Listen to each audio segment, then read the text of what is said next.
안녕하세요. 에버생외과 박영호 원장입니다. 이번 시간에는 여드름 때문에 생기는 켈로이드에 대해서 알아보도록 하겠습니다.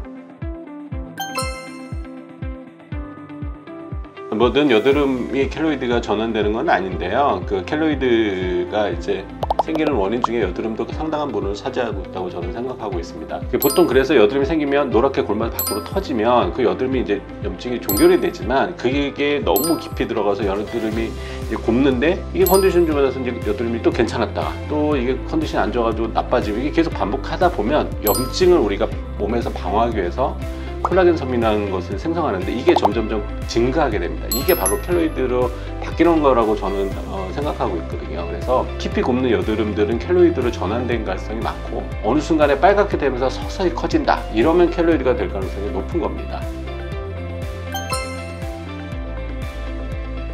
여드름이 제일 나는 부위가 어디냐면 그 얼굴이겠죠. 얼굴에서 근데 턱에 뼈가 만지는 부위에서 이제 보통 잘 생기거든요, 여드름은. 그리고 가슴 부위, 그리고 또 등이나 어깨에도 잘 생길 수 있습니다. 그래서 아프진 않은데 자꾸만 스물스물 커지다가 어느 순간 가렵다. 이러면 켈로이드로 전환되는 경우라고 생각하시면 됩니다. 문제는 아까 켈로이드의 원인되는 깊이 곱는 여드름이 문제인데요. 곱맞을 때 바늘로 구멍을 뚫어서 고름이 있는 부분을 이제 압출을 해주고, 압출을 할 때 우리가 피고름을 빼고 그 안에 있는 필터까지 다 배출이 돼서 다음에 그 부위가 염증이 안 생겨야지 이제 켈로이드 전환 안 되는데요. 골맞을 때 가면 이게 압출할 수 있거든요. 좀 아프기는 하지만 그때는 압출이 되는데 딱딱하게 굳으면 또 압출이 안 되거든요. 그래서 그럴 때 적절한 치료를 하시면 이게 아무래도 켈로이드로 전환될 가능성이 적어집니다. 저는 개인적으로는 켈로이드를 치료할 때 다 치료해서 평평하게 하고 그다음에 붉은색이 남아있을 때 이거를 레저를 하는 거를 갖다가 저는 보통 그렇게 체계적으로 하는데 너무 크지 않으면 동시에 하실 수도 있는데 저는 사실 레저는 켈로이드 주사 치료 후에 레저 치료하는 게 더 좋다고 생각합니다.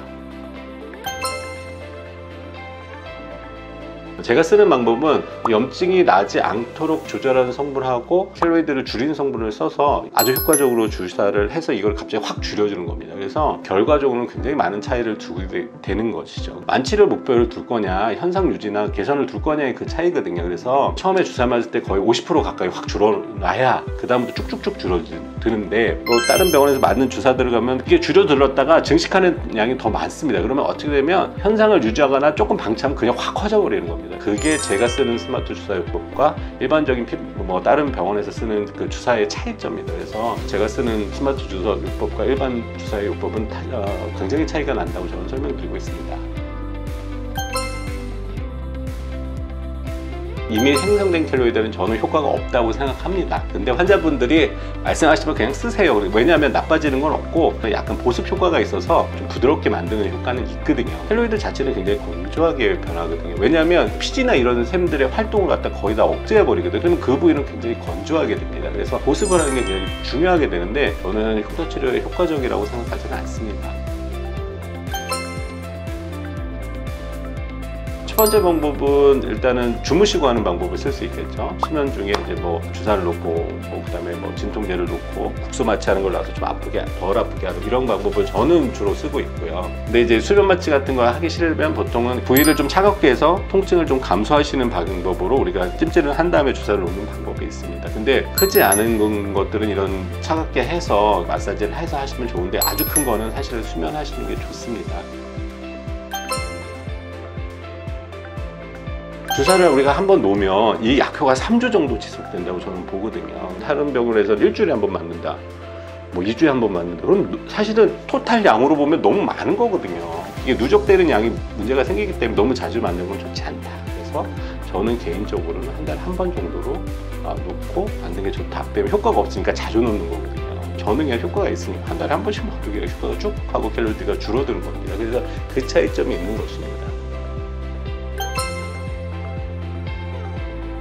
발배경적인 요인이 있을 수 있지만 결국은 염증이 생겨서 이게 커진다고 생각하거든요. 그래서 이런 원인을 분석을 하고 원인을 제거하는 게 굉장히 중요하다고 생각합니다. 지금까지 켈로이드는 원인은 모르니까 원인은 제껴두고 증상이 있으니까 증상은 이 볼륨만 줄여주는 걸로 해서 스테로이드 주사를 놓거나 뭐 수술해서 방사능 제나 항암 주사를 놓거나 뭐 냉동용 뽑으라고 막 이렇게 치료를 많이 도입했어요. 이렇게 했지만 그 효과가 없었던 거예요. 왜? 원인을 모르니까, 원인을 생각 안 하고 계속 증상만 치료하니까. 그래서 효과가 없었습니다. 그래서 저는 그 원인을 분석하고 원인에 맞게 켈로이드를 치료해서 완치시키는 거를 생각하고 그렇게 해서 많은 환자들을 치료하고 있고요. 제 생각에는 켈로이드는 원인을 우리가 분석을 하고 원인에 대해서 치료를 하고 그거를 결과를 보는 과정을 겪어서 그게 치료될 수 있다고 저는 생각합니다. 여드름 캔슬은 아니지만 손목에 켈로이드가 생긴 경우이지만 이 경우에는 보면 굉장히 붉고 솟아있는 걸 볼 수 있고 주사를 3번 맞았는데 높이가 평평해진 거를 보고 수 있습니다. 이 다음에는 주사를 안 맞거든요. 색깔이 빠지면서 정상 피부로 되게 돌아가는 걸 우리가 볼 수 있습니다. 가슴에 이 켈로이드는 확실히 붉고 성이 나는 색깔이 엄청 생긴 색깔이죠.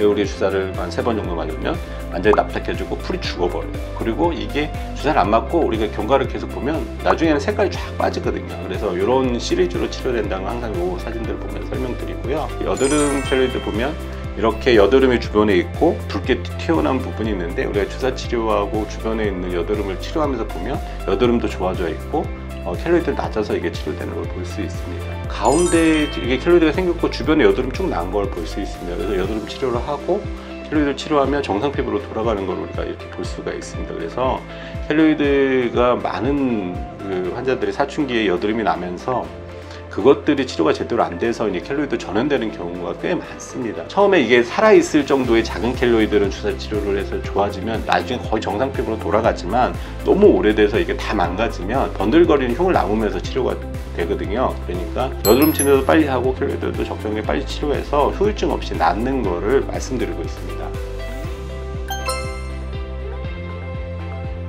붉은색을 치료하기 전에 이 붉은색이 왜 생겼는지에 대해서 우리가 좀 알아보고 넘어가는 게 좋을 것 같습니다. 이 붉은색이 어떻게 되냐면 콜라겐 섬유가 증식을 하면 켈로이드 안쪽에는 혈관이 안 들어가서 주변의 혈관들이 되게 확장하게 됩니다. 이게 확장하게 되면 어떻게 되겠어요?